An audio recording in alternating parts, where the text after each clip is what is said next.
خاک اور خون از قلم عزائے ذہان ایپیسوڈ 9۔ یہ ہانی کے موجودہ محل کا نقشہ ہے۔ ہمیں محل کے اندرونی حصوں کی تلاش شروع کرنی ہوگی۔ ہانی آج کل افغانستان میں اپنا بوریا بستر سمیٹ رہا ہے، اس لیے ہمارے پاس اچھا موقع ہے تلاشی کے لیے۔ میں اور آفیسر جائیں گے۔ میں سیکیورٹی سسٹم کے سیمپلز اکٹھے کروں گا، تم اس کے محل کے اندرونی نقشے کو اینالائز کرنا۔ اس نے رک کر حتمی نگاہ ان دونوں پر ڈالی۔ لیکن آپ اندر جاؤ گے کیسے؟ فیصل کے احمقانہ سوال پر وہ اسے گھور کر رہ گیا۔ تمہیں کام کی سپیڈ بڑھانی ہوگی، ہمارے پاس زیادہ وقت نہیں ہوگا۔ وہ جوتوں کے تسمے باندھنے لگا۔ مثلاً کتنے سپیڈ سے؟ صوفے پر پیر پھیلائے وہ مزے سے بولا، چند سیکنڈ۔ دائم کی اگلی بات اس کا سکھ چین ہوا کر گئی تھی۔ کیا مطلب؟ یہ مذاق تھا نا؟ مانا کہ میں ایکسپرٹ ہوں، اس کا مطلب یہ نہیں کہ آپ کچھ بھی کہیں گے۔ سمجھنے کی کوشش کریں، اس پروسیس میں ٹائم لگتا ہے، وہ آخر بے بسی سے بولا۔ اس کا حتمی انداز فیصل کے چھکے چھڑا گیا تھا۔ میں کچھ نہیں جانتا، تمہارا کام ہے یہ، اور تمہیں ہر حال میں کرنا ہوگا۔ مجھے جواز پیش کرنے والے سخت برے لگتے ہیں، وہ سخت لہجے میں بولا۔ فیصل اپنا سمو لے کر رہ گیا۔ پتہ نہیں کیا کھاتے ہیں، ہر وقت اینگری ینگ مین بنے رہتے ہیں، وہ زیر لب بڑبڑایا۔ نایا نے اس کی بڑبڑاہٹ سن کر مسکراہٹ لبوں پر روکی، ہاتھوں پر دستانے چڑھا کر سیفٹی کے لیے گن بھی اٹھا لی، بالوں کو اونچی پونی میں مقید کیا اور شوز کی لیس باندھتی اٹھ کھڑی ہوئی۔ فیصل کو بغور اپنی طرف دیکھتا پا کر جواباً مسکرائی۔ ویسے بجا فرمایا ہے کیپٹن نے، ہمارے لیے ایک ایک سیکنڈ قیمتی ہے، تم اپنے کام پر فوکس رہنا۔ And keep in touch partner. Faisal نے بھرپور انداز میں مٹھی اس کے ہاتھ سے ٹکرائی۔ اس کے انداز پر وہ ہلکا پھلکا ہو گیا تھا، ورنہ تو دائم نے سخت ٹینشن میں ڈال دیا تھا۔ وہ اس گھر میں اکیلا تھا، وہ لوگ صبح سے شام تک اندھیرے میں ہی رہتے تھے۔ فیصل کو تو یہاں سانس لینے سے بھی ڈر لگتا تھا۔ وہ دونوں باہر نکلے تو فیصل نے دروازہ بند کر کے اپنی نشست سنبھال لی۔ ٹھیک 15 منٹ بعد یہی ملیں گے۔ محل کی پچھلی دیوار تک پہنچ کر اس نے تاکید کی۔ نایا نے اس بات میں سر ہلایا اور ماسک گردن تک کھینچ لیا۔ محل کے باہر پہرے دار چکر کاٹ رہے تھے۔ گراؤنڈ کے بیچوں بیچ جدید طرز کے فوارے سے پانی تقریباً 15 سیکنڈ کے لیے 10 فٹ کی بلندی طے کر کے نیچے آ رہا تھا۔ اس نے گردن جھٹکی اور محتاط ہو کر نیچے بیٹھ گئی۔ جیسے ہی پانی کا بہاؤ اوپر کی طرف گیا، وہ برقی رفتار سے بھاگتی ہوئی راہداری کے ستون کے پیچھے چھپ گئی۔ اگلے 15 سیکنڈ پھر سے پانی اوپر کی جانب گیا تو وہ راہداریوں سے بھاگتی ہوئی عقب میں سیڑھیاں اتر گئی۔ تاریکی کا ایک فائدہ یہ بھی تھا کہ انہیں سکون سے اپنا کام کرنے کی چھوٹ مل چکی تھی۔ وہ پہرے داروں سے چھپتی چھپاتی بیسمنٹ میں اتر گئی۔ اسی لمحے سے کسی وجود کے سانس لینے کی سنسناہٹ سنائی دی۔ وہ سرت سے دیوار کی اوٹ میں ہو گئی۔ جھانک کر دیکھا تو کوئی شخص ابتر حالت میں کرسی سے بندھا تھا۔ کیپٹن، اس نے دبی دبی سرگوشی کی۔ کیا ہوا، سب ٹھیک ہے؟ دوسری طرف وہ چونکا۔ کوئی یہاں بندھا ہوا ہے، یعنی قیدی؟ فیصل تمہیں نظر آ رہا ہے؟ اس نے فیصل کو مخاطب کیا۔ نہیں، بہت اندھیرا ہے، فیصل نے سیاہ اسکرین کو دیکھ کر کہا، جہاں کیمرے کی آنکھ سیاہی کے سوا کچھ کیچ نہیں کر پا رہی تھی۔ تم ایک کام کرو، اس کا بغور جائزہ لے لو، ہم اسکیچ بنوا لیں گے، ہمارے کام آ سکتا ہے۔ وہ اس بات میں سر ہلاتی آگے بڑھ گئی۔ دائم نے سر جھٹک کر دستانے چڑھائے اور ربڑ کے ٹکڑے جتنی ڈیوائس سے کمرے کی سیکیورٹی اور لاکرز کو اسکین کرنے لگا۔ فیصل، تم لائن پر ہو نا؟ جی میں یہی ہوں۔ آپ ڈیوائس کو تجوری کے ساتھ اٹیچ کر دیں۔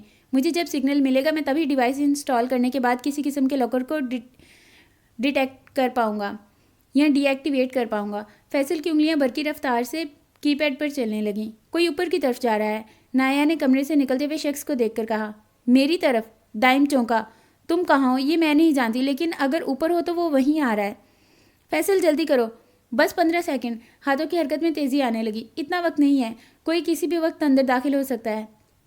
وہ اس اضطراب میں گر گیا، چونکہ سیڑھیاں کسی کی آہٹ کا پتہ دے رہی تھیں۔ بس 5 سیکنڈ اور۔ دائم نے مقناطیسی انداز سے چپ واپس کھینچی اور دبے قدم چلتا ہوا الماری کی اوٹ میں ہو گیا۔ وہ شخص لاکر میں کچھ رکھنے کے بعد دروازہ باہر سے لاک کر کے واپس چلا گیا تھا۔ نایا، بس آج کے لیے اتنا بہت ہے، نکلو وہاں سے۔ نایا کا دل کسی اور ہلے پر دھڑکا۔ آج پہلی بار اس نے آفیسر کی جگہ اسے نایا کہا تھا۔ حکم کی تعمیل کرتے ہوئے نقشہ لپیٹ کر اس نے لونگ شوز میں دبایا اور دبے قدموں جیسے آئی ویسے ہی باہر نکل گئی۔ 6 سے 7 بجے کا وقت ہو گیا تھا۔ مغرب کے بعد اندھیرا پھیلنے لگا تھا، مگر نوال اور تاشا ابھی تک نہیں آئی تھیں۔ شاہین صاحب اور تصور ابھی تک شہر سے نہیں لوٹے تھے۔ فاتح کا ہمیشہ کی طرح کچھ اتا پتہ نہیں تھا۔ نصیبہ پھوپھو کا اب ٹینشن کے مارے بی پی ہائی ہو رہا تھا۔ نوال کی ساس فون نہیں اٹھا رہی تھی، نہ نوال اور تاشا سے کوئی رابطہ ہو پا رہا تھا، حتیٰ کہ ڈرائیور تک کا فون بند تھا۔ اللہ کر کے ڈرائیور گھر آیا، مگر اس کی حالت کسی بری خبر کا سندیسہ دے رہی تھی۔ ڈرائیور نے الف سے یہ تک ساری کہانی مالکوں کے گوشے گزار کر دی۔ اللہ اکبر! شاکرہ بیگم دہل گئی۔ نصیبہ پھوپھو تو شوق سے کچھ بول ہی نہیں پائیں۔ روشن اور رمیشہ کی سانسیں بھی گلے میں اٹک گئی تھیں۔ روشن نے فٹ سے فون کر کے یوسف کو آگاہ کیا۔ یوسف کا دل کیا اس لڑکی کو آگ میں پھونک ڈالے، جس کا ڈر تھا وہی ہوا۔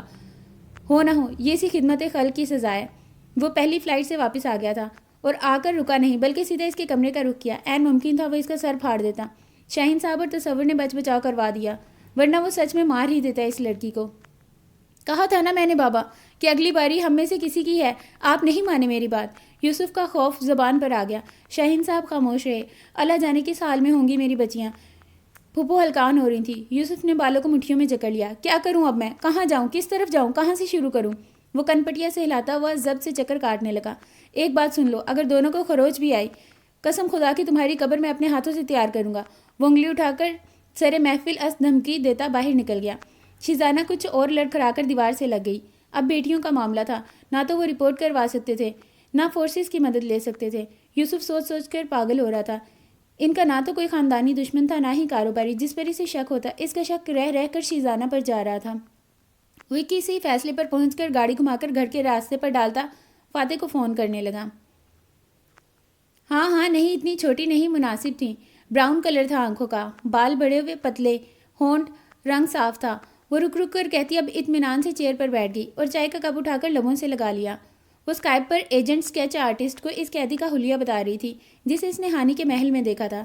دائم اور فیصل محل کے سیکیورٹی سسٹم کا جائزہ لے رہے تھے۔ یس، ہاں دیکھا، میں نے کہا تھا نا، یہ تو میرے بائیں ہاتھ کا کھیل ہے۔ میں کیا چیز ہوں انہیں ابھی معلوم نہیں ہے۔ یوں چٹکیوں میں برباد کر سکتا ہوں اس کے سو کالڈ سسٹم کو۔ دیکھا آپ نے میں نے کیسے ان کو مزہ چکھایا، پھر مانتے ہو نا مجھے؟ دائم کو سنجیدگی سے اپنی طرف دیکھتا پا کر اس کا جوش مان پڑ گیا۔ خاموشی سے کمپیوٹر پر دوبارہ جھک گیا۔ ایجنٹ نے رابطہ منقطع کرنے کے بعد اسکیچ اسے سینڈ کر دیا تھا جو ہو بہو وہی شخص تھا۔ اسکیچ مل گیا ہے مجھے۔ اس نے لیپ ٹاپ اسکرین ان دونوں کی جانب گھمائی۔ لیز؟ دائم بری طرح سے چونکا۔ آپ جانتے ہیں اسے؟ سوال فیصل کی طرف سے آیا تھا۔ ہاں، یہ مشن کے دوران افغانستان میں تھا، لیکن اب تک ہانی کے پاس کیوں ہے؟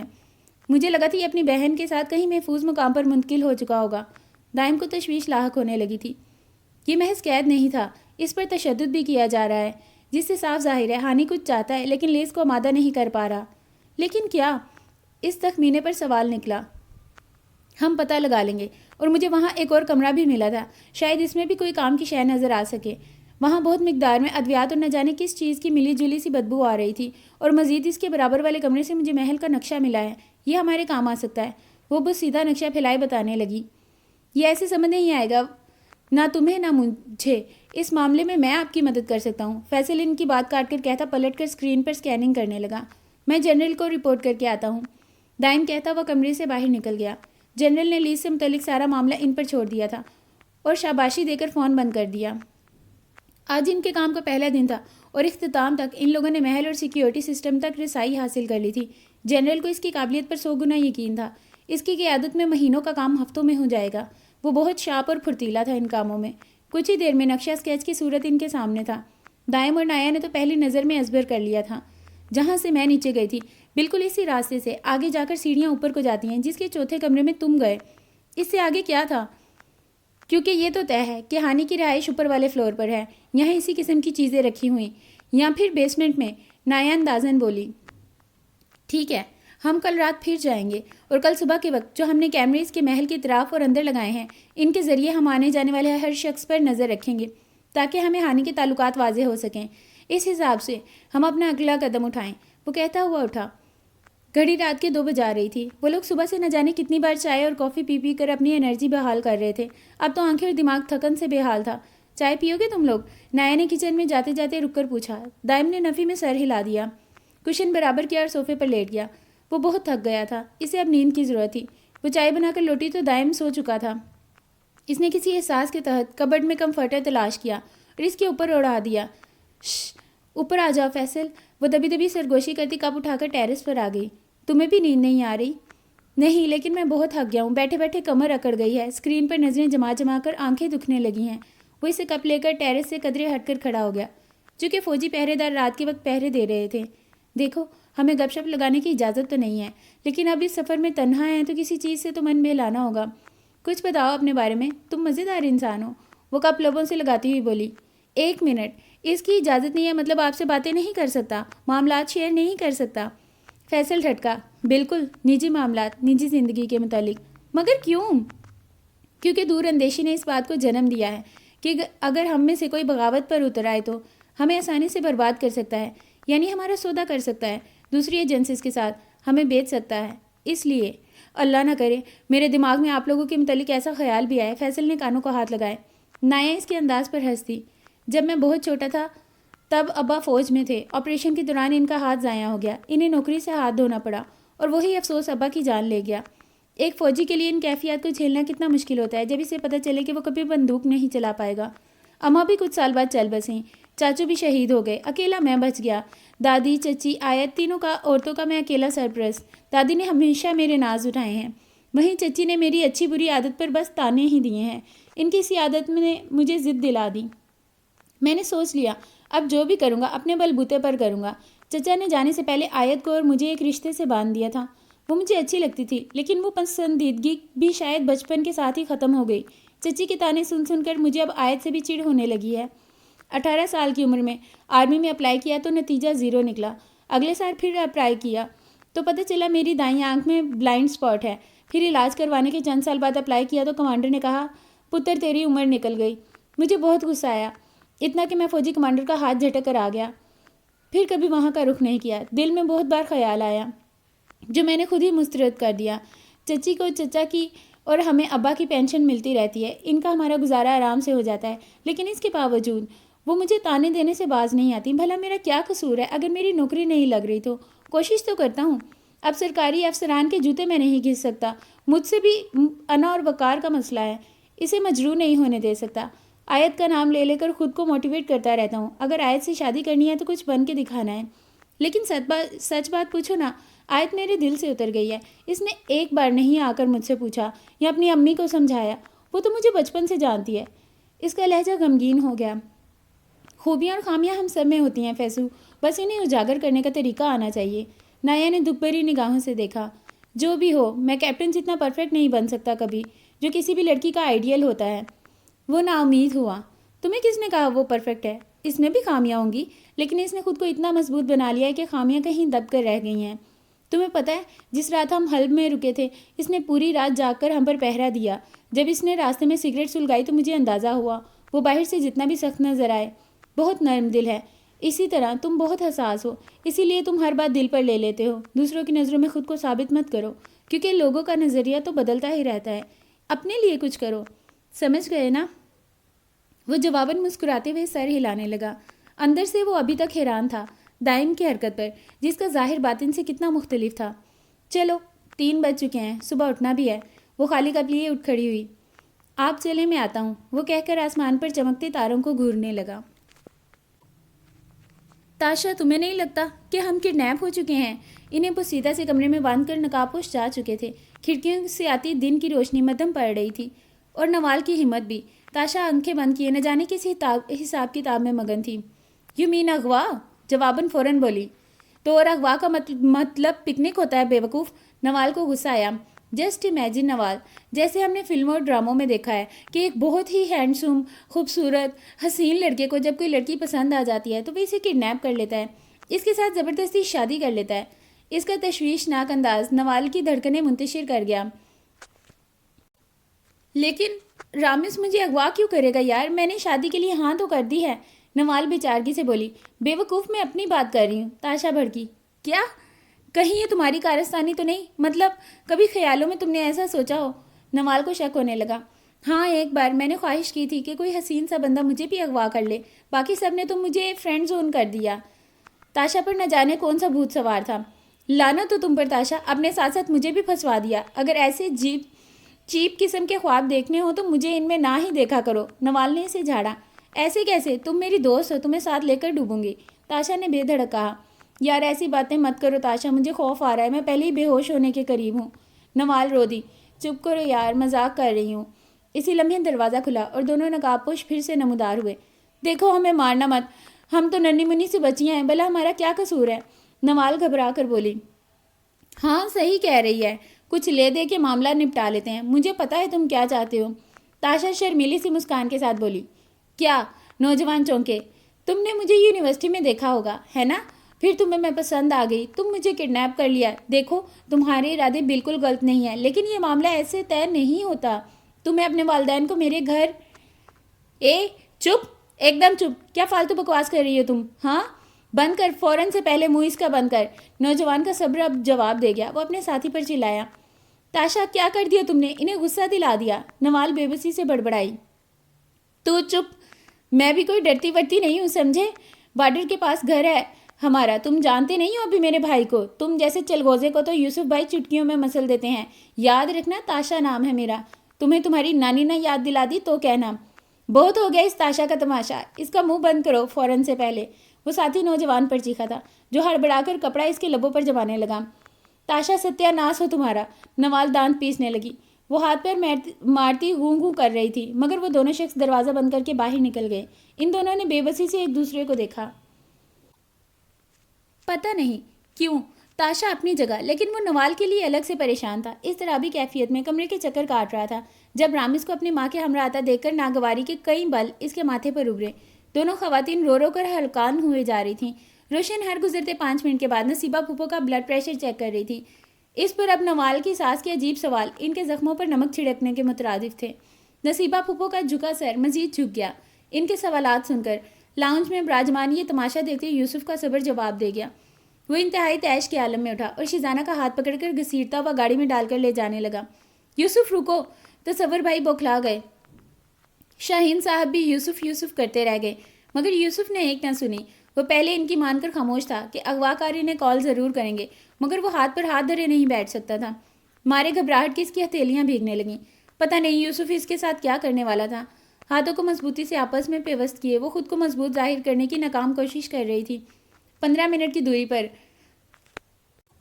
آؤٹ ہاؤس تھا، جو اکثر ان کے خاص مہمانوں یا کبھی ایک آدھ فیملی ایونٹ کے طور پر استعمال کیا جاتا تھا۔ وہ اسے ویرانی آؤٹ ہاؤس میں لے گیا جہاں ہر طرف سناٹے کا راج تھا۔ شیزانہ ہولے ہولے لرز رہی تھی۔ وہ اسے اپنے ساتھ کھینچتا ہوا اندر لے آیا، زور سے اسے صوفے پر دھکیل کر دروازہ بند کر دیا۔ بیٹھ جاؤ، یہاں سے ہلنا مت جب تک میں نہ کہوں، تحکم بھرا لہجہ تھا۔ وہ کھڑی رہی، اس حدت امیز انداز پر آنسو گالوں پر لڑک گئے۔ میں نے کہا بیٹھ جاؤ، وہ دھاڑا۔ وہ خوفزدہ سی ہو کر بیٹھ گئی۔ یوسف انتہائی غصے سے درمیان میں حائل میز کو ٹھوکر مار کر ہٹاتا ہوا اس کے مقابل بیٹھ گیا۔ اب تم شروع سے لے کر آخر تک مجھے سب بتاؤ گی، جھوٹ کی ملاوٹ کیے بغیر، انگلی اٹھا کر بولا۔ شیزانہ نے ساری دردناک کہانی لفظ پر لفظ اس کے سامنے بیان کر دی۔ سب سننے کے بعد وہ بس بولا تو اتنا ہی کہ تم پاکستان آئی ہی کیوں؟ آنکھوں میں دنیا بھر کی ناپسندیدگی لیے ایسے پوچھنے لگا جیسے اس کی ملکیت ہو۔ اتنی ناپسندیدگی اسے سب کی محسوس ہوئی تھی۔ وہ شرمندگی سے سر نہیں اٹھا سکی تھی۔ اس کا دل کیا زمین میں گڑ جائے یا اس شخص کی نظروں سے کہیں دور چلی جائے۔ مجھے میرا انہیلر چاہیے، بند جگہوں پر دم گھٹتا ہے۔ یوسف کو اڑتا دیکھ کر اس نے کمزور سی التجا کی۔ دیکھو یہ ڈرامے بازیاں میرے ساتھ نہیں چلیں گی، اب تم یہیں رہو گی جب تک۔ اس کی بات لبوں پر ہی دم توڑ گئی۔ وہ بدحواس ہو کر ایک طرف لڑک گئی۔ شیزانہ، یوسف کو اب جا کر کہیں معاملے کی سنگینی کا اندازہ ہوا۔ دل تو چاہ رہا تھا تمہارے سب مرض کا علاج یہیں کر دوں، وہ سختی سے کہہ کر اس کا بازو کھینچتا ہوا باہر لے آیا۔ اب وہ کیا کرتا، کہاں سے لاتا انہیلر؟ بند جگہ پڑے رہنے کے باعث ناگزیر سی بو اس کی طبیعت خرابی کا باعث بن رہی تھی۔ پانی چاہیے، وہ نہ چاہتے ہوئے بھی نرم پڑا۔ اس کا بازو ابھی بھی یوسف کی گرفت میں تھا۔ اس نے نفی میں سر ہلایا۔ یوسف نے آہستگی سے اس کا بازو چھوڑا اور خاموشی سے اندر چلا گیا۔ وہ فاتح کو کال ملانے لگا، مگر اس کا نمبر مسلسل بن جا رہا تھا۔ یوسف کی جھنجھلاہٹ اور پریشانی میں اضافہ ہونے لگا۔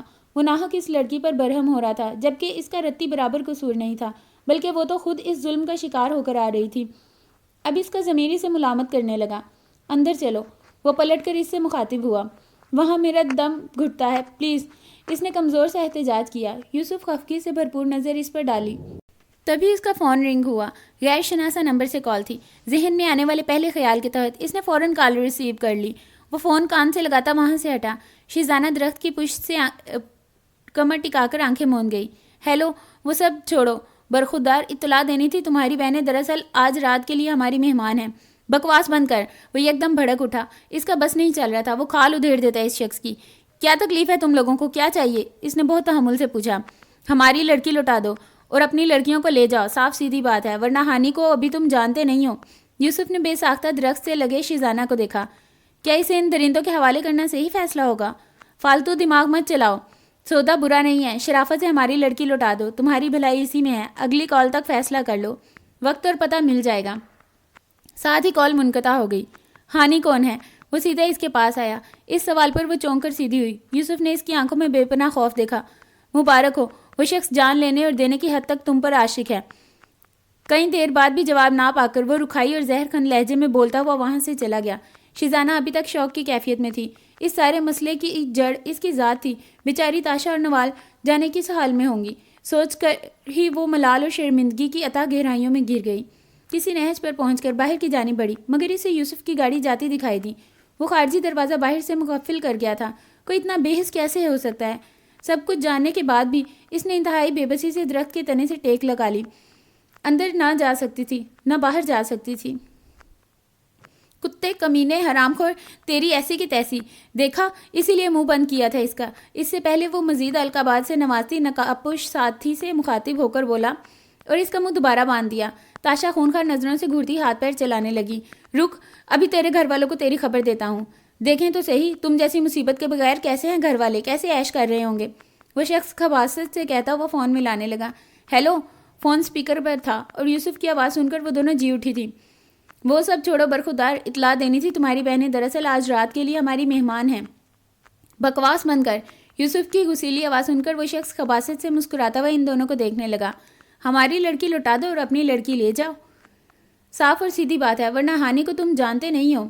وہ شخص سپیکر آف کر کے فون کان سے لگاتا ہوا پلٹ گیا۔ تاشا اور نوال نے بھی چینی سے پہلو بدلا۔ کیا ان لوگوں کا اشارہ شیزانہ کی طرف تھا؟ وہ دونوں بے بسی سے ایک دوسرے کو دیکھ کر رہ گئیں۔ یوسف کی غسیلی طبیعت سے بخوبی واقف تھیں۔ شیزانہ بہت معصوم تھی۔ ان لوگوں سے سامنا ہونے کے بعد تو وہ بالکل نہیں چاہتی تھی کہ شیزانہ کو ان لوگوں کے حوالے کیا جائے، مگر یوسف کیا قدم اٹھانے والا تھا؟ وہ دونوں ہی بے خبر تھی۔ تاشا کو اب غصہ آنے لگا۔ وہ مزاحمت کرنے لگی۔ کیا تکلیف ہے لڑکی؟ نقاب پوش ناپسندیدگی سے گھورنے لگا اور اس کا منہ کھول دیا۔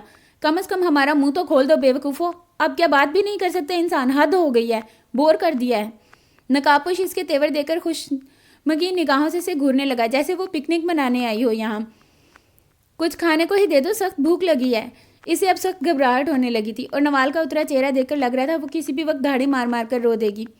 وہ اس وقت اسے رونے نہیں دے سکتی تھی، جبکہ اس کا خود حوصلہ کمزور پڑ رہا تھا۔ ابھی پوری رات پڑی تھی۔ منہ بند کر کے بیٹھ، یہاں ایڈونچر کروانے نہیں لائے تمہیں، اس شخص نے سختی سے اسے جھڑکا۔ تھوڑا سا ہی دے دو، نوال کی گھوری کو نظر انداز کرتے ہوئے ڈٹائی سے بولی۔ سنا نہیں تو نے؟ خاموش رہ، ہم خود 2 دن سے بھوکے ہیں یہاں پر۔ جھوٹ بول رہے ہو، بھوکے ہوتے تو زندہ ہی ہوتے، ویسے چڑ زبان چلا رہے ہوتے میرے ساتھ۔ وہ بھی تاشا تھی، اس کے پاس ہر سوال کا جواب تھا۔ بکواس بند کرو ورنہ ہمیشہ ہمیشہ کے لیے منہ بند کر دوں گا۔ کر کے دکھاؤ، میرا نام بھی تاشا ہے، اتنی آسانی سے ڈرنے والوں میں سے نہیں ہوں میں۔ آیا بڑا ہلاکو خان۔ اس شخص کے ضبط کا پیمانہ چھلک پڑا۔ ارے بہت سن لی اس کی چک چک، اس کا منہ بند کرو ورنہ میں کچھ کر ڈالوں گا۔ وہ اپنے ساتھی پر چلا اٹھا۔ نہیں، بس اب نہیں بولوں گی، پکا، تمہاری قسم، تم مر جاؤ اگر میں جھوٹ بولوں تو پلیز۔ وہ روانی سے جانے کیا کیا بول رہی تھی، بھوکی رہ سکتی تھی مگر منہ چلائے بغیر قطعی اس کا گزارا نہیں تھا۔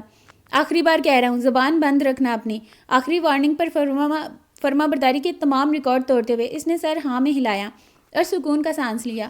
وہ دونوں شخص دروازہ بند کر کے باہر نکل گئے۔ اس نے کرسی گھسیٹ کر نوال کے سر سے سر جوڑ لیا۔ وہ جانتی تھی نوال ضبط کیے بیٹھی تھی، کہاں تو چھوٹی چھوٹی بات پر رو پڑتی تھی اور کہاں آج اتنا بڑا حادثہ پر روئی نہیں تھی۔ یوسف بھائی کب آئیں گے تاشا؟ نوال کی آواز میں نمی گھلنے لگی۔ جلد ہی آئیں گے، پتہ نہیں بیچاری شیزا کے ساتھ کیا سلوک ہو رہا ہوگا گھر میں۔ تاشا نے خدشے کو زبان دی۔ جواباً نوال خاموش ہو گئی۔ اس نے آنکھیں موند لی تھیں۔ یہ دن بہت بھیانک اثرات چھوڑ کر جانے والا تھا ان کی زندگی میں۔ فیصل نیند سے اونگ رہا تھا جب دائم کی چپت نے اسے ہڑبڑا کر سیدھا ہونے پر مجبور کیا۔ تمہیں ان لوگوں پر نظر رکھنے کے لیے کہا تھا۔ وہ اس کی توجہ اسکرین کی جانب دلانے لگا جہاں محل کی فوٹیج چل رہی تھی۔ اتنی گہری نظر تو میں نے کبھی اپنی محبوبہ پر بھی نہیں رکھی جتنی ان لوگوں پر رکھی ہے، پھر آپ کو مجھے سے گلا ہے؟ وہ زیر لب بڑبڑاتا ہوا سیدھا ہوا۔ ذرا زور سے چونچ ہلاؤ، میں بھی سنوں تم کیا کہنا چاہتے ہو مجھ سے۔ دائم کرسی کی پشت پر ہاتھ جما کر اس کی طرف جھکا۔ کچھ بھی تو نہیں، اس نے دانت دکھاتے ہوئے کہا۔ دائم کی فولادی بازوں کو نظر انداز کرتے ہوئے کہا، کہیں غصے میں اسے 2 دھر ہی نہ دے۔ کوئی ابھی بلیک سوٹ بوٹ میں اندر گیا ہے۔ نایا کی آواز نے دونوں کو چونکایا، جو چائے کا کپ لیے ان کی گفتگو سن رہی تھی جبکہ اس کا پورا دھیان اسکرین پر تھا۔ یہ کس قسم کا بیگ ہے اس کے ہاتھ میں؟ عام طور پر دستاویزات رکھنے کے کام آتا ہے، ہو سکتا ہے ضروری ڈاکومنٹس ہوں۔ دائم کے چہرے پر سوچ کا سایہ لہرایا۔ کیا پتہ پیسے ہوں؟ فیصل روانی میں بولا، جبکہ وہ دونوں ٹھٹکے۔ ایسے ہی بول دیا میں نے، ٹھیک ہے اب نہیں بولوں گا میں، وہ گڑبڑایا۔ ہی از رائٹ، ہو سکتا ہے یہی وہ شخص ہو، مینیجر یا پارٹنر میں سے ایک۔ نایا کی پیشین گوئی پر دائم نے اس بات میں سر ہلایا۔ ہم اسی وقت اس کا پیچھا کریں گے۔ فیصل تم یہیں رکو اور ہمیں اپڈیٹ کرتے رہنا۔ وہ دونوں اجلت میں ضروری اشیاء اٹھا کر باہر نکل گئے، بینک کے پارکنگ لاٹ سے کار لی اور مین شاہراہ پر انتظار کرنے لگے۔ ہم اندر کیوں نہیں جا رہے؟ وہ الجھ کر سوال کرنے لگی۔ اگر میں غلط نہیں ہوں تو اس کے پاس کچھ ایسا ہے جو یہاں تو کہیں منتقل کرنا چاہتا ہے، جیسے کہ بینک وغیرہ، یا پھر کسی تک پہنچانے والا ہے۔ وہ یہاں سے گزرے گا، طمانینت سے بولا۔ فیصل کہاں ہے وہ شخص؟ وہ گاڑی میں بیٹھ رہا ہے، لیکن اس کے پاس وہ بیگ نہیں ہے جو وہ اندر لے کر گیا تھا۔ اس کے پاس ایک لارج سائز کا سوٹ کیس ہے۔ فیصل کی بات پر وہ دونوں چونکے۔ تم سارے انٹرنس ایگزٹ پر کڑی نگاہ رکھو، اگر آئے تو ہمیں بتانا۔ دائم نے اسے حکم صادر کیا۔ میرے مطابق وہ اب ایئرپورٹ جائے گا۔ نایا کی بات پر اس نے بھی استفادہ کیا۔ چند ہی پلوں میں گاڑی ان کے پاس سے گزری تو وہ اس کا پیچھا کرنے لگے۔ ان کا شک بالکل درست تھا۔ وہ شخص پہلے انٹرنیشنل بینک گیا اور اس کے بعد ایئرپورٹ سے فلائٹ لے کر نکل گیا۔ اب وہ دونوں ایئرپورٹ کے باہر تخمینہ لگانے میں جتے ہوئے تھے۔ تم کہاں جا رہی ہو اب؟ اسے نکلتے دیکھ کر پوچھا۔ پتہ لگانے کہ وہ کہاں گیا ہے۔ خیال کرنا، وہ سرسری سا بولا، مگر نایا نے ٹھہر کر چند پل اسے گھورا۔ اسے آج تک کام کے دورانیے میں کسی نے سرسری سا بھی خیال کرنا نہیں کہا تھا۔ کس کا؟ وہ پوچھ بیٹھی۔ دائم نے بغور اس کی نیم مسکراتی آنکھوں میں دیکھا اور سر جھٹک کر باہر دیکھنے لگا۔ As you command captain. جواب نہ پا کر وہ خود ہی جواب اخذ کرتی، زیر لب بڑبڑاتی ہوئی بغور ایئرپورٹ کا جائزہ لیتی اندر چلی گئی۔ عجیب لڑکی ہے، وہ سوچ کر رہ گیا۔ ہانی تو آیا ہی نہیں کیپٹن، مجھے لگتا ہے وہ یہاں نہیں ہے۔ ایک بات بتاؤں فیصل، پہلی بار تم نے صحیح اندازہ لگایا، مجھے بھی لگتا ہے وہ یہاں نہیں ہے۔ دائم کی بات سن کر فیصل مسکرا اٹھا۔ اب دیکھو آفیسر کیا پتہ لگاتی ہیں۔ نایا کو آتے دیکھ کر وہ سیدھا ہوا۔ وہ اسرائیل کی فلائٹ سے واپس گیا ہے۔ اس مہینے یہ اس کی چوتھی فلائٹ تھی یہاں پر، جس کا مطلب ہے وہ صرف پیسہ ٹرانسفر کرنے کے لیے یہاں آتا ہے۔ دائم نے پرسوچ انداز میں اگنیشن میں چابی گھمائی اور گاڑی واپسی کے راستے پر ڈال دی۔ یوسف اضطراب کی حالت میں کمرے کے چکر کاٹ رہا تھا۔ سارے وجود چپ سادھے ہوئے تھے اس کی بات سن کر۔ البتہ شاہین صاحب اس بات پر اٹل تھے کہ وہ کسی صورت شیزانہ کا سودا نہیں کریں گے۔ آخر کو وہ معصوم بھی کسی کی بیٹی تھی، اور سب کچھ جاننے کے بعد تو اب یوسف کا دل بھی کسی ایک کونے سے کہہ رہا تھا کہ درمیانہ راستہ نکالا جائے، اسے دوبارہ اس جہنم میں نہیں دھکیلنا چاہیے۔ یہ لڑکی ہی اس گھر میں منحوس ثابت ہوئی ہے۔ پہلے یوسف اور بھائی کے بیچ لڑائی، اور پھر میری بچیاں۔ نصیبہ پھوپھو شیزانہ کو کوسنے لگیں۔ نصیبہ عقل سے کام لو، پہلے یوسف اور اب تم پیچھے ہی پڑ گئی ہو معصوم کے۔ شاہین صاحب نے سختی سے ٹوکا۔ آپ جو بھی کہہ لیں، اس سب کی ذمہ دار آپ ہی ہیں۔ یوسف سے ہی کہتا تھا۔ نصیبہ پھوپھو غم و غصے سے نڈھال ہونے لگیں۔ شاہین صاحب غصے سے باہر نکل گئے۔ یوسف کو کوئی درمیانہ راستہ نظر نہیں آ رہا تھا۔ اغوا کاروں کی کال کسی بھی وقت آ سکتی تھی۔ اچانک اسے شیزانہ کا خیال آیا۔ صبح سے شام ہو چکی تھی، اپنی ٹینشن میں بھول گیا تھا اسے جہاں چھوڑ کر آیا ہے۔ وہ کس حال میں ہوگی؟ یا شاید بھاگ گئی ہو۔ وہ اجلت میں گاڑی کی چابی اٹھاتا باہر نکل گیا۔ وہاں پہنچ کر دیکھا شیزانہ جوں کی تون درخت کے ساتھ لگی ہوئی تھی۔ اس کے چہرے کی معصومیت نے یوسف کو نظریں چرانے پر مجبور کر دیا۔ اس کی جانب بڑھا اور ہاتھ واپس کھینچ لیا۔ وہ کشمکش میں مبتلا تھا، اسے بتائے یا نہ بتائے۔ اس کے پاس سوائے اسے واپس بھیجنے کے اور کوئی چارہ نہیں تھا۔ اس کے دماغ پر غنودگی چھائی ہوئی تھی۔ اچانک کسی احساس کے تحت وہ بری طرح سے ڈر کر بیدار ہوئی اور آنکھوں میں بے تحاشا حیرانی لیے یوسف کو دیکھنے لگی۔ وہ کب آیا؟ اندر چلو کہتے ہوئے آگے بڑھا۔ شیزانہ نے آنکھیں مس لیں اور کپڑے جھاڑ کر اٹھ کھڑی ہوئی۔ یوسف عجیب سی بے چینی اور اضطراب میں گھرا ہوا تھا۔ میں کہنا چاہتی تھی کہ میں یہاں سے جانا چاہتی ہوں، اس نے بہت ہمت کر کے کہہ دیا۔ یوسف نے چونک کر سر اٹھایا۔ کیوں؟ جب تک نوال اور تاشا نہیں مل جاتی تم کہیں نہیں جاؤ گی، اس کے بعد جہاں دل چاہے چلی جانا۔ اس کے لہجے میں تلخی در آئی۔ شیزانہ کو اب شدید تشویش لاحق ہونے لگی تھی۔ آخر وہ کرے بھی تو کیا؟ دونوں اپنی جگہ اضطراب میں پھنسے ہوئے تھے اور مشکل سے نکلنے کا حل تلاش کر رہے تھے، اس بات سے بے خبر کہ یوسف کو پتہ چل چکا ہے اور وہ بدلے میں اس کا سودا بھی کر چکا ہے۔ شیزانہ دل ہی دل میں ان کے لیے دعا گو تھی۔ رات گہری ہو رہی تھی۔ سوچ سوچ کر اس کی شریانیں پھٹنے کو تھیں۔ اسے بھوک پیاس کی بھی پرواہ نہیں تھی۔ سو جاؤ اگر تمہیں سونا ہے تو۔ وہ چاہنے کے باوجود کھانے کا نہیں پوچھ پایا اس سے۔ آپ بھی آرام کر لیں۔ نہیں بھاگوں گی، بے فکر رہیں، کم از کم تاشا نوال کی خبر مل جانے تک۔ وہ اس کے خدشات کو زبان دینے لگی اور اٹھ کر کھڑکیوں کے پٹ وا کر دیے۔ اس کا دم گھٹ رہا تھا۔ بند کمرے میں عجیب سی بو اس کے حواسوں پر بھاری پڑ رہی تھی۔ خاموشی سے کشن برابر کیا اور لیٹ گئی۔ لاؤنج میں ملگجا سا اندھیرا تھا۔ یوسف نے روشنی جلانے کی زحمت نہیں کی تھی، جبکہ اسے بھی ضرورت محسوس نہیں ہوئی۔ ویسے بھی اس کی زندگی میں اب اندھیروں کے علاوہ اور کیا رہ گیا تھا۔ درباز کو کمانڈر کے ارادوں سے بغاوت کی بو آ رہی تھی۔ جس رات وہ جیپ لے کر شہر کی جانب گیا تھا، اسے تبھی اندازہ ہو گیا تھا کچھ نہ کچھ چل رہا ہے اس کے دماغ میں۔ جب حقیقت کھلی تو وہ شاکڈ رہ گیا۔ ہنوز بے یقین تھا کمانڈر اس کی ناک کے نیچے اتنا سب بھی کر سکتا تھا۔ اس کے پیٹ میں چھرا گھونپا جانا پسند نہیں آیا۔ کمانڈر کا انجام تو وہ سوچ چکا تھا۔ اس سے پہلے ایک ضروری کام نپٹانا تھا۔ وہ امارا کو لے کر یہاں سے کسی محفوظ مقام پر لے جانا چاہتا تھا، مگر کہاں؟ اسی خام خیالی میں غرق تھا کہ غیر ارادی طور پر اس کا دھیان امارا کی جانب گیا، جس کا ہاتھ آہستگی سے زمین پر رینگتا اس کے پاس پڑے چاقو کی جانب بڑھ رہا تھا۔ وہ اندر محفوظ سا ہو کر چاقو اٹھا کر اس کی طرف بڑھنے لگا۔ امارا نے یکدم سٹ پٹا کر رخ موڑ لیا۔ کیا ہوا؟ نہیں چاہیے، وہ بظاہر سنجیدگی سے بولا۔ میں کیا کروں گی اس کا؟ وہ ہکلائی۔ چلو تم اتنا اصرار کر رہی تھی نا، تمہاری خواہش پوری کیے دیتے ہیں۔ وہ فیصلے پر پہنچ کر کپڑے جھاڑ کر اٹھ کھڑا ہوا۔ کیا مطلب؟ میں گھر جا رہی ہوں، تم مجھے میرے گھر چھوڑ رہے ہو؟ وہ جی اٹھی۔ نہیں۔ اس کا کھلتا چہرہ یکدم ماند پڑ گیا۔ کیوں؟ بول جی، کیونکہ تمہیں اب میرے ساتھ رہنا ہے، عمر بھر۔ وہی شائستہ اور محبت سے لبریز لہجہ اور لو دیتی نرم نگاہیں۔ امارا کا دل کیا اس شخص کو کہیں غائب کر دے۔ میں شادی شدہ ہوں، تمہیں شرم آنی چاہیے۔ وہ گھرائی۔ تو مجھے کوئی اعتراض نہیں ہے، ویسے بھی تم نے ہی کہا تھا تمہارا شوہر مر چکا ہے۔ وہ بے نیازی سے بولا۔ وہ شہید ہوا ہے، شہید کہو اسے، اور ایک بات کان کھول کر سن لو، وہ جہاں بھی ہو میں ہمیشہ اس کی بن کر رہنا چاہتی ہوں، کیونکہ میں اس سے محبت کرتی ہوں، مگر یہ بات تم جیسے ڈھیٹ اور جلاد صرف لوگ نہیں سمجھ سکتے۔ وہ بول کر غصیلی سانس لینے لگی۔ درباز کہیں دیر تک اس کا لال بھبو کا چہرہ دیکھتا رہا۔ چلو یہاں سے، وہ اگلے ہی پل بولا۔ کیا؟ کہاں؟ تم نے خود ہی کہا ہم جیسے لوگ نہیں سمجھ سکتے، تو مجھے لگتا ہے سمجھنے میں وقت برباد نہیں کرنا چاہیے، چلنا چاہیے، وہ کہتا ہوا اس کی کلائی کھینچنے لگا۔ سارے راستے امارا کا دماغ میں عجیب سے خدشات پلنے لگے تھے۔ کبھی وہ جیپ سے کودنے کا سوچتی، کبھی اس کا دھیان اس کی پشت کے ابھار کی جانب جاتا جہاں اس نے ریوالور اڑس رکھی تھی۔ کئی بار بڑا ہوا ہاتھ واپس کھینچ لیا۔ اسی کشمکش میں جیپ رک گئی۔ وہ اس کا منتظر راستے پر نگاہیں بچھائے کھڑا تھا، مگر وہ ڈھیٹ بنی بیٹھی رہی۔ درباز کو مجبوراً زبردستی اپنے ساتھ گھسیٹنا پڑا۔ امارا کا دھیان ریوالور پر اٹکا ہوا تھا۔ اس کا ہاتھ چھوڑ کر دروازہ کھولنے میں مصروف تھا جب امارا نے اس کی ریوالور اپنے قبضے میں لے لی۔ وہ چونک کر مڑا اور داد بھری نظروں سے دیکھنے لگا۔ وہ بہت گھبرائی ہوئی تھی۔ مجھے گھر جانا ہے، وہ اپنی بات بھول گئی تھی۔ یہ تو کوئی دھمکی نہیں ہوئی؟ وہ ہنس پڑا اور دروازے کی پٹ وا کر کر اس کی جانب متوجہ ہوا۔ میں گولی مار دوں گی سچ میں، اس نے تھوک نکلا۔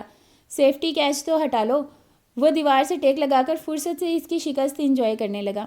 امارا نے بے اختیار ریوالور کو الٹ پلٹ کر کر دیکھا۔ اس کے فرشتوں کو بھی خبر نہیں تھی کہ سیفٹی کیچ کسے کہتے ہیں۔ اسے اس وقت بے حد غصہ آیا۔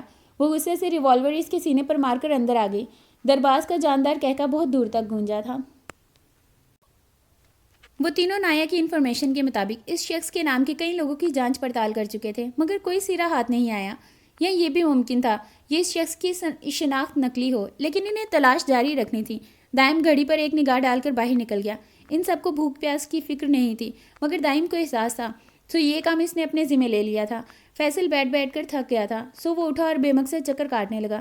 تبھی ایک دم سے نسوانی چیخیں بلند ہونے لگیں۔ وہ دونوں اپنی جگہ ٹھٹکے۔ ابھی سنبھلے نہیں تھے کہ کسی نے بہت زور سے دروازہ بجایا۔ ایک پل کو لگا جیسے اگلے لمحے دروازہ ٹوٹ جائے گا۔ نایا برق رفتاری سے اٹھی اور فیصل کے قدموں کو ضرب لگا کر زمین پر جھک گئی۔ وہ جو شوق میں تھا تیورا کر گرا۔ فرش پر قالین بچھے ہونے کے باعث آواز پیدا نہ ہو سکی۔ اس نے سختی سے اس کا منہ دبا کر آواز پیدا ہونے سے روکا۔ فیصل کے ہاتھ پیر حرکت کرنے سے آ رہی تھے۔ وہ اس حد تک خوف زدہ ہو چکا تھا۔ نسوانی چیخوں کی آواز ابھی تک آ رہی تھی۔ شاید فوجی پھر سے نہتے شامیوں کو نشانہ بنا رہے تھے، جس کے باعث کوئی بہت زور سے بند پڑے داخلی دروازے سے ٹکرایا تھا۔ نتیجتاً وہ دونوں سانس روکے زمین پر لیٹے ہوئے تھے۔ کوئی بری طرح سے شہری کو پیٹ رہے تھے۔ اچانک سے آوازیں آنا بند ہو گئی۔ یک لخت سناٹا چھا گیا۔ مدھم سسکی کی آوازیں سنائی دینے لگیں۔ پلیز پلیز اسے بچا لیں، اس کی مدد کریں ورنہ وہ مر جائے گی۔ فیصل کا دل کانپنے لگا۔ نایا نے گھورتے ہوئے اس کے خاموش رہنے کا اشارہ کیا۔ فیصل نے بے بسی سے پیشانی زمین سے ٹکائی۔ اس کا دل چاہ رہا تھا کہ باہر جائے اور سارے وحشی درندوں کو قطار میں کھڑا کر کے ان کے سینے گولیوں سے جھلنے کر دیں، جنہوں نے صفاقی کی حد پار کر دی تھی۔ غیر ارادی طور پر اس کی نظر دروازے کے نیچے سے آتی روشنی پر پڑی۔ وہ دنگ رہ گیا۔ دو سرد آنکھیں اسے دیکھ رہی تھیں۔ مردہ عورت کے سر سے خون کی قطاریں دروازے کے راستے اندر کی جانب آ رہی تھیں۔ فیصل کا رنگ وحشتناک حد تک پیلا پڑ گیا تھا۔ وہ ہاتھوں کے بل خود کو گھسیٹتا ایسے دور ہوا جیسے کوئی بھوت دیکھ لیا ہو۔ نایا کا دل خون خون ہو گیا۔ وہ لڑکی مر گئی۔ فیصل بری طرح کانپنے لگا۔ اسے ابھی بھی 2 بے نور نگاہیں خود پر جمی محسوس ہو رہی تھیں۔ Faisal relax, it's okay. اس کا وجود کپ کپی کی ضد میں تھا، پورا جسم پسینے سے شرابور ہو رہا تھا۔ No, it's not okay, it's not okay officer, وہ چلا اٹھا۔ فیصل ہوش کرو۔ وہ گھبرا گئی۔ یہ بہت غلط ہے، بہت، مجھ سے یہ نہیں دیکھا جا رہا، مجھے واپس جانا ہے، مجھے واپس بھجوائیں یا کم از کم یہاں سے چلیں اور کہیں اور چلیں، میں نہیں دیکھ سکتا یہ سب، کوئی اتنا بے رحم کیسے ہو سکتا ہے؟ اس نے سر پکڑ لیا۔ ریلیکس، لو پانی پیو۔ وہ خود کو نارمل ظاہر کرنے لگی۔ بے شک وہ لوگ نو آبسیشن کا مکھوٹا پہن کر یہاں آئے تھے، مگر جو کچھ بھی یہاں ہو رہا تھا سراسر انسانیت کی توہین تھی۔ انسان کے لیے خاموش رہنا کتنا مشکل تھا۔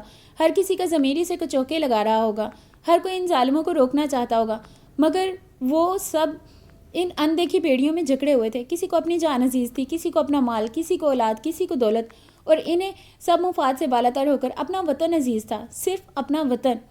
فیصل ابھی تک ٹرانس کی کیفیت میں سر تھامے بیٹھا تھا۔ نایا بھی خاموش تھی۔ وہ دونوں اپنی اپنی جگہ اس معصوم لڑکی کی موت کا سوگ منا رہے تھے۔ اسی وقت دائم بھی آ گیا۔ وہ دیکھ چکا تھا سب، بس فوجیوں کے منظر سے ہٹ جانے کے انتظار میں تھا۔ تم دونوں کو اور کوئی کام نہیں ہے جو منہ لٹکائے بیٹھے ہو؟ کھانا کھاؤ اور اپنے اپنے کام پر لگ جاؤ، مجھے بھوک نہیں ہے۔ فیصل اٹھا اور واش روم میں چلا گیا۔ اس نے کبھی اتنا ظلم اور بربریت اپنی آنکھوں سے نہیں دیکھی تھی۔ وہ بری طرح سے ڈسٹرب ہو گیا تھا۔ آج تیسرے دن یہ دوسرا حادثہ دیکھا تھا۔ روسی بہت شفاق تھے، وہ کافرانہ روش اپنائے ہوئے تھے۔ سوال یہ تھا کہ وہ شہریوں کو نشانہ کیوں بنا رہے تھے، اور پہلے سوال یہ اٹھتا تھا کہ یہ ملک ان حالاتوں میں کیوں تھا۔ دراصل اس سب کی شروعات 7 سال پہلے ہوئی تھی۔ 7 سال پہلے شام کے صدر بشار الاسد کے خلاف ہونے والے پرامن احتجاج نے جلد ہی کھلم کھلا خانہ جنگی کی شکل اختیار کر لی، جس میں اب تک 3.5 لاکھ سے زائد لوگ مارے گئے تھے، اور اس سے متعدد شہر اور قصبے بھی تباہ ہو گئے تھے۔ لڑائی شروع ہونے سے پہلے ہی بہت سے شامیوں کو صدر اسد کی حکومت سے بے روزگاری، بدعنوانی اور سیاسی پابندیوں کی شکایتیں تھیں۔ مارچ 2011 میں جنوبی شہر دیرہ میں پڑوسی عرب ملکوں کے عرب سپرنگ سے متاثر ہو کر جمہوریت کے حق میں ہونے والے ایک مظاہرے میں تشدد پھوٹ پڑا۔ حکومت نے اسے کچلنے کے لیے محلق طاقت کا استعمال کیا، جس کے بعد ملک بھر میں احتجاج ہونے لگا، جس میں صدر اسد سے استعفے کا مطالبہ کیے جانے لگا۔ مظاہروں اور انہیں دبانے کے لیے طاقت میں شدت آتی گئی۔ حزب مخالف کے حامیوں نے بھی ہتھیار اٹھا لیے اور انہیں پہلے اپنے دفاع اور بعد میں سیکیورٹی فورسز سے لڑنے کے لیے استعمال کرنے لگے۔ صدر بشار الاسد نے کہا تھا کہ مظاہرے بیرونی پشت پناہی سے ہونے والی دہشت گردی ہے، اور عزم کیا کہ وہ انہیں کچل کر رہیں گے، مگر کچھ کام کا نہ آیا۔ تشدد پھیلتا چلا گیا اور ملک خانہ جنگی کا شکار ہو گیا، جس کے نتیجے میں اب تک مارچ 2018 شام میں 3,53,900 افراد کی ہلاکت کی تصدیق کی ہے، جس میں 1,06,000 عام شہری ہیں۔ اس تعداد میں وہ 56,900 افراد شامل نہیں ہیں جو یا تو غائب ہیں یا پھر ان کے بارے میں خیال ہے کہ وہ مر چکے ہیں، جن میں 1,19,200 عام شہری ہیں۔ صرف اتنا ہی نہیں، بلکہ یہ جنگ صرف بشار الاسد صدر اور ان کے مخالفین کے درمیان محدود نہیں رہی۔ اس میں متعدد تنظیمیں اور متعدد ملک ملوث ہو گئے، جس میں ہر ایک کا اپنا اپنا ایجنڈا ہے۔ شام میں ایک طرف مذہبی جنگ ہو رہی ہے، جس میں سنی اکثریت صدر اسد کے علوی شیعہ اقلیت سے نبردآزما ہے۔ دوسری طرف ملک کے اندر بد امنی سے دولت اسلامیہ اور القاعدہ جیسی شدت پسند تنظیموں کو وہاں قدم جمانے کا موقع مل گیا۔ شام میں رہنے والے کرد الگ ہیں، جو سرکاری فوج سے تو نہیں لڑ رہے، لیکن اپنے لیے الگ ملک چاہتے ہیں۔ شامی حکومت کو ایران اور روس کی حمایت حاصل ہے، جبکہ امریکہ، ترکی اور سعودی عرب باغیوں کی پشت پناہی کر رہے ہیں۔ روس نے شام میں فوجی اڈے قائم کر رکھے ہیں، اور اس نے 2015 سے بشار الاسد کی حمایت میں فضائی حملے کرنے شروع کر دیے ہیں۔ ان حملوں کی وجہ سے 5 صدر کی حمایت میں پلٹ گیا۔ روسی فوج کا کہنا ہے وہ صرف دہشت گردوں کو نشانہ بناتی ہے، لیکن امدادی کارکنوں کے مطابق وہ حکومت مخالف تنظیموں اور شہریوں پر بھی حملے کرتی ہے۔ دوسری طرف ایران کے بارے میں خیال ہے کہ اس نے سینکڑوں فوجی شام میں سرگرم عمل ہیں، اور وہ صدر اسد کی حمایت میں اربوں ڈالر خرچ کر رہا ہے۔ ایران ہزاروں شیعہ جنگجوؤں کو تربیت دے رہا ہے، جہاں زیادہ تر جنگجوؤں کا تعلق لبنان کی حزب اللہ سے ہے، لیکن ان میں عراق، افغانستان اور یمن کے شیعہ بھی شامل ہیں۔ یہ سب شامی فوجی کی شانہ بشانہ لڑ رہے ہیں، اور دوسرے مغربی ممالک باغیوں کو مختلف قسم کی مدد فراہم کر رہا ہے۔ ایک بین الاقوامی اتحادی فوج 2014 سے شام میں دولت اسلامیہ کے ٹھکانوں پر بمباری کر رہی ہے۔ ان کی وجہ سے سیریبین ڈیموکریٹک فورسز نامی باغی دھڑے کو بعض علاقوں پر تسلط قائم کرنے میں مدد ملی۔ سعودی عرب کو فکر ہے کہ شام میں ایران اپنا اثر و رسوخ بڑھا رہا ہے، اس لیے باغیوں کو اسلحہ اور پیسہ دے رہا ہے۔ جبکہ اسرائیل کو تشویش ہے کہ حزب اللہ کو ملنے والا اسلحہ اس کے خلاف استعمال ہو سکتا ہے، اس لیے وہ بھی شام میں حملے کر رہا ہے۔ غرض کہ شام کے مسلمان ہر طرف سے پس رہے ہیں۔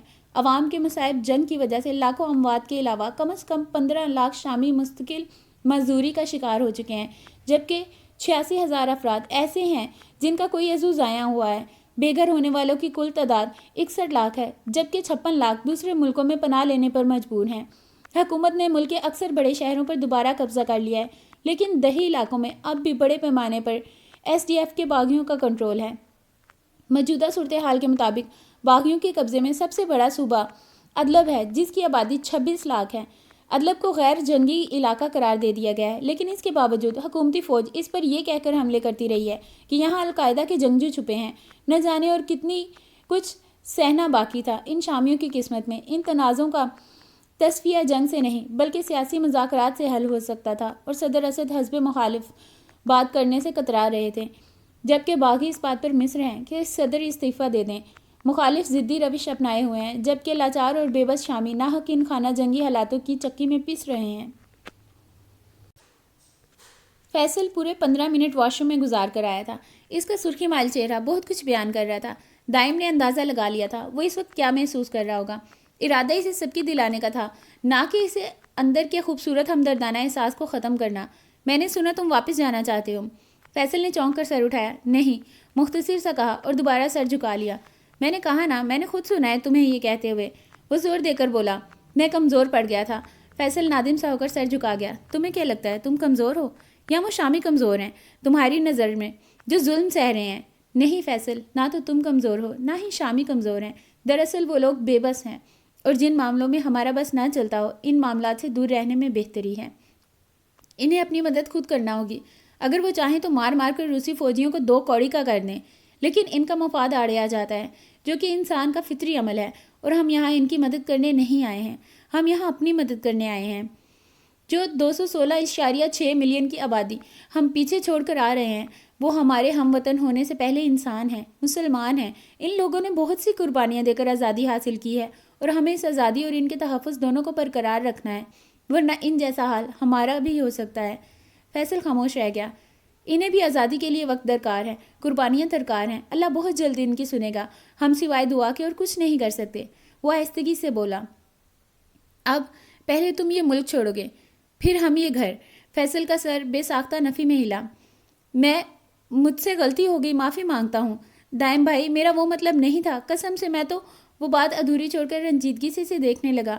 پلیز ایک آخری بار یہ غلطی معاف کر دیں، آئندہ دھیان رکھوں گا پلیز۔ وہ منت سماجت کرنے لگا، لیکن دائم رحم کھانے کے موڈ میں نہیں تھا۔ کھانا کھا لو، اسے جیسے کوئی فرق نہیں پڑا۔ نہیں کھاؤں گا، وہ ناراض بچے کی طرح منہ بناتا ہوا بولا۔ دائم اسے مکمل نظر انداز کیے کھانے میں مصروف نظر آنے لگا۔ پہلی اور آخری غلطی سمجھ کر معاف کر دینا، دوسری بار ہوا ہے ایسا۔ دائم نے اسے یاد دلانا ضروری سمجھا۔ ہاں چلیں، دوسری غلطی سمجھ کر ہی معاف کر دیں۔ غلطی دوسری بار کی جائے تو وہ بے وقوفی کہلاتی ہے۔ وہ بخشنے کے موڈ میں نہیں تھا۔ اچھا چلیں، جو بھی ہے بھائی۔ فیصل کو اس سے بحث مہنگی پڑنے لگی تھی۔ کیپٹن، وہ رک کر اسے دیکھنے لگا۔ ہاں وہی، وہ فوراً بولا۔ کیا وہی؟ دائم نے زج کر دیا تھا۔ ارے کیپٹن! دائم جواباً خاموش رہا۔ تو میں ہاں سمجھوں؟ فیصل نے اس کی خاموشی کو نیم رضامندی گردان کر پوچھا تھا۔ میں نے ایسا تو نہیں کہا، آپ نے جواب بھی تو نہیں دیا۔ اس کا مطلب یہ بھی تو نہیں کہ تم اپنی پسند کے مطابق اخذ کر لو۔ فوراً جواب آیا۔ بھائی کیا مسئلہ ہے؟ وہ زچ ہو کر پیر پٹکنے لگا۔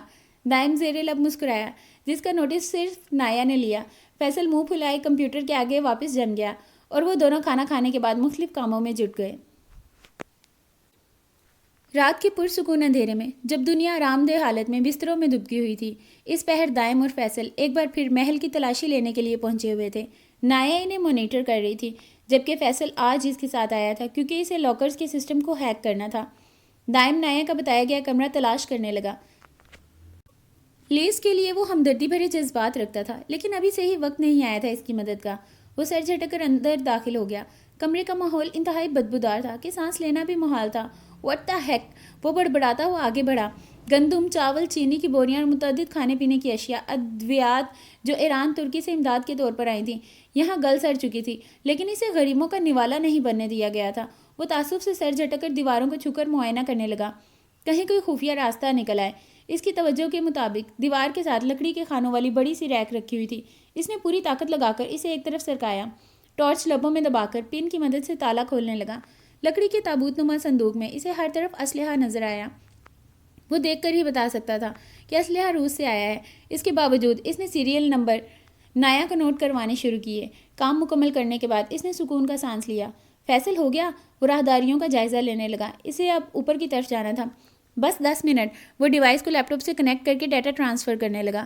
فیصل صاحب، ٹارگٹ 15 منٹ کا تھا، جس میں سے 7 منٹ گزر چکے ہیں. بقیہ 8 منٹ میں تم مجھے ٹیرس پر نظر آؤ. اس نے حکم دیا. جلدی کا کام شیطان کا ہوتا ہے. وہ تیزی سے انگلیوں کو حرکت دے کے ترکی بترکی بولا تھا. جلدی کرو، اس سے پہلے کہ وہ شیطان تمہارا کام نہ کر دیں. سیڑھیوں سے گزر کر اگلے فلور کے پہلے کمرے میں چلا گیا. آپ کا تو کام ہی یہی ہے، مجھے ڈرانا. لیکن میں ڈرنے والوں میں سے نہیں ہوں کیپٹن، فیصل نے جل کر کہا. بات اس کے منہ میں تھی کہ قدموں کی چاپوں کی آواز سنائی دینے لگی. دھت تیری کی، کوئی آ رہا ہے دائم بھائی. فیصل کے چھکے چھوٹ گئے. کیپٹن، جواباً اس کی کرخت آواز آئی. ارے ہاں وہی. کیپٹن بولنے سے تھوڑا وہ رک جائیں گے. آپ یہ بتائیں میں کیا کروں؟ ڈیٹا ٹرانسفر ہونے میں ابھی 15 سیکنڈ باقی ہیں. کیا کروں؟ وہ بری طرح سے گھبرا گیا. دعا کرو، اس کے علاوہ اور کیا ہو سکتا ہے؟ وہ مزے میں تھا. آپ کا الگ سے حساب ہوگا. مجھ معصوم کو ٹارچر کر رہے ہیں. مشن سکسیس کا سگنل ملتے ہی اس نے ڈیوائس واپس کھینچی. لیپ ٹاپ ڈاکومنٹ سمیت لاکر میں ٹھونسا اور بند کر کے فٹافٹ چھپنے کی جگہ تلاش کرنے لگا. اتنے میں وہ سر پر پہنچ چکے تھے. اسے مجبوراً بیڈ کے نیچے گھسنا پڑا. کہاں ہو؟ جہنم میں. بیڈ کے نیچے. اور کہاں؟ وہ دبا دبا گھرایا. سامنے دیکھو. جہنم کے جلاد نظر آ رہے ہیں یا نہیں؟ دائم کو امید نہیں تھی وہ احمق بیڈ کے نیچے چھپ جائے گا. فیصل نے سامنے دیوار پر لگے آئینے میں اپنا عکس دیکھا اور پھر ایک ترچھی نگاہ ان 3-4 لوگوں پر ڈالی جو عربی میں نہ جانے کیا گفتگو کر رہے تھے. اوہ شٹ، وہ بآسانی ان کی نظروں میں آ جاتا. احمقوں کے سردار واقع ہوئے ہو. دائم کا اس کی عقل پر ماتم کرنے کا دل چاہا. وہ دل ہی دل میں دعا کرنے لگا کہ وہ لوگ بلب نہ آن کر دیں ورنہ اس کا بھانڈا پھوٹ جاتا. اللہ کی بچا لے اس نادان کو. یہ غیر اخلاقی حرکت پہلی بار کی ہے. بچا لے مالک، دوبارہ نہیں کروں گا. وہ دل ہی دل میں گڑ گڑایا. وہ لوگ لاکر کے سیف میں سے کچھ نکال کر لے گئے اور دروازہ باہر سے لاک کر دیا. فیصل نے سکون کا سانس لیا. فٹافٹ سے اٹھا اور کھڑکی کی جانب بڑھا. قدموں تلے کچھ محسوس ہوا تو جھک کر تصویر اٹھا لی. کسی لڑکی کی تھی، شاید لاکر سے گر گئی تھی. قدموں کی آہٹ پھر سے آنے لگی تو وہ کھڑکی سے باہر نکل کر بالکنی سے چپک کر کھڑا ہو گیا. شاید کوئی راہداری سے گزر رہا تھا. اب کیا کروں؟ کیسے آؤں اوپر؟ اس نے سرگوشی میں پوچھا. تمہیں تو پائپ نظر آ رہا ہوگا. اسے کس کے پکڑو اور ہاتھوں کے بل رینگتے ہوئے اوپر آ جاؤ. جلدی. کیا؟ وہ چیخ اٹھا. میں کوئی سرکس کا جوکر نہیں ہوں جو 2 دیواروں سے لٹک کر آ جاؤں. کیسی باتیں کرتے ہیں کیپٹن؟ خدا کے لیے مجھے اوپر کھینچے. اس نے منت کی تھی. اگلے ہی پل کیبل اس کے سامنے لہرانے لگی. اس کے ذریعے آ جاؤ. قسم سے مجھ سے نہیں ہوگا کیپٹن. اس نے رونی صورت بنا کر کیبل کو دیکھا. دائم نے لب بھینچ کر ضبط کا مظاہرہ کیا. کیبل اپنی جیکٹ سے اٹیچ کرو اچھے سے. میں تمہیں اوپر کھینچتا ہوں. اور بازوؤں کی طاقت لگا کر اسے اوپر کھینچ لیا. ہالی ووڈ کے جیمز بانڈ بھی آپ کے سامنے کچھ نہیں ہے. قسم سے ہیرو لگے ہو کیپٹن. فیصل نے خوش ہوتے ہوئے مکہ اس کے کشادہ سینے پر جڑا. دائم نے گھرتے ہوئے اس کی حرکت ملاحظہ کی اور تیزی سے کیبل لپیٹ کر شرٹ سے ٹانک لی. چلتے ہیں. فیصل نے خجالت سے دانت دکھائے. راستے اس طرف ہے بیٹا. دائم نے اس کی گردن میں ہاتھ ڈال کر دوسری سمت کھینچا. نایا ان کی نوک جھوک انجوائے کرتی اسلحے کے سیریل نمبر چیک کرنے لگی. وہ لوگ واپس لوٹ آئے تھے. فیصل کو سخت بھوک لگی تھی اس لیے وہ کھانا گرم کرنے لگا اور دائم فراغت دور کرنے کے لیے نقشے کھنگالنے لگا. تم کیا کر رہی ہو؟ اسے اسکرین کے سامنے جمع دے کر سرسری سا پوچھا. گنز کے سیریل نمبر چیک کر رہی ہوں. ساری ملٹری رائفلز رشین فیڈریشن کی طرف سے آئی ہیں اور کچھ 2-3 کا تعلق اسرائیل سے بھی ہے. وہ مصروف انداز میں بولی. اندازہ تھا مجھے. وہ بڑبڑایا. لیکن ہم اندازن تو سب نہیں کر سکتے نا. جنرل کو حتمی رپورٹ شواہد کے ساتھ دینی ہوتی ہے. وہ بولی. اچھا. اس کا اچھا انتہائی معنی خیز تھا. نایا کی مسکراہٹ گہری ہو گئی. اس نے مڑ کر دیکھا تو وہ فون پر مصروف تھا. وہ سر جھٹک کر کمپیوٹر کی جانب متوجہ ہو گئی. اختتام episode 9. Please do watch, like, comment, share and subscribe my channel. Thank you.